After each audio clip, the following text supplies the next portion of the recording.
Fitri Salhuteru menyoroti penahanan artis Nikita Mirzani yang dikawal 40 jaksa saat hendak ditahan di Rutan Serang, Banten.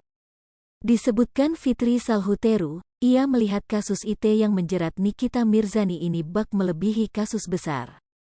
Hal itu ia tuturkan bukan tanpa alasan, lantaran Fitri Salhuteru menyaksikan sendiri penahanan tersebut ketika datang ke Rutan Serang. Kenapa seorang Nikita Mirzani yang diduga melakukan pelanggaran IT, kata Fitri Salhuteru, dikutip dari YouTube TRANS 7 Official, Selasa, tanggal 1 November tahun 2022. Kok aparatur negara itu mengeksekusi Nikita itu lebih-lebih kasus besar, sambungnya.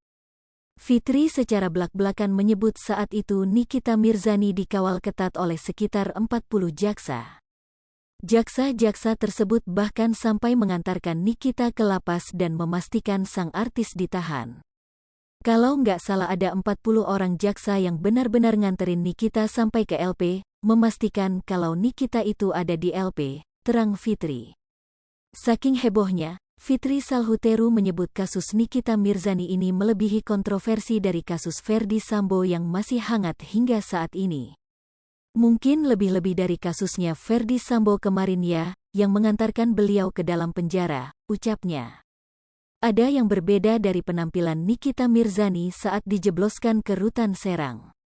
Nikita Mirzani tidak memakai rompi tahanan dan tangannya tak diborgol.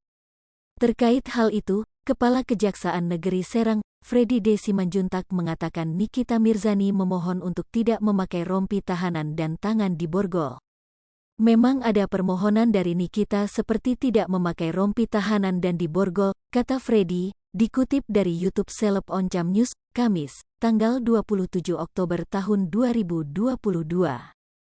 Freddy Simanjuntak mengatakan adanya pertimbangan pihak Kejaksaan Negeri Serang sehingga menuruti permintaan Nikita. Menurut Freddy, Nikita Mirzani juga kooperatif akhirnya mau dibawa meskipun sempat menangis dan histeris. Kita ada pengawalan juga artinya tidak membeda-bedakan juga yang bersangkutan kooperatif, terangnya. Alasan lainnya adalah pertimbangan kemanusiaan. Apalagi Nikita Mirzani sempat menolak untuk ditahan. Akan tetapi pada akhirnya, penahanan terhadap Nikita tetap dilakukan. Nikita Mirzani ditahan di Rutan Serang sejak Selasa, tanggal 25 Oktober tahun 2022, malam. Berdasarkan keterangan Kepala Rutan Serang, Dodi Nasabani, Nikita Mirzani sudah ikut serta dalam kegiatan bersama tahanan lain. Salah satunya seperti salat duha berjamaah hingga mengikuti pelatihan menyulam. Tidak hanya itu, bahkan Nikita sudah mengikuti beberapa kegiatan di Rutan Serang. Dodi menerangkan, wanita yang kerap disapa Nyai itu juga hadir dalam kegiatan menyulam yang diagendakan Rutan Serang untuk para warga binaan. Menurut Dodi Nasabani, Nikita Mirzani sudah berbaur dengan tahanan lainnya. Nikita Mirzani ditahan karena laporan seorang pengusaha Dito Mahendra atas tuduhan pencemaran nama baik. Hai pemirsa Sri Popo TV, jangan lupa komen, like, dan subscribe, serta tonton terus berita-berita terupdate lainnya ya.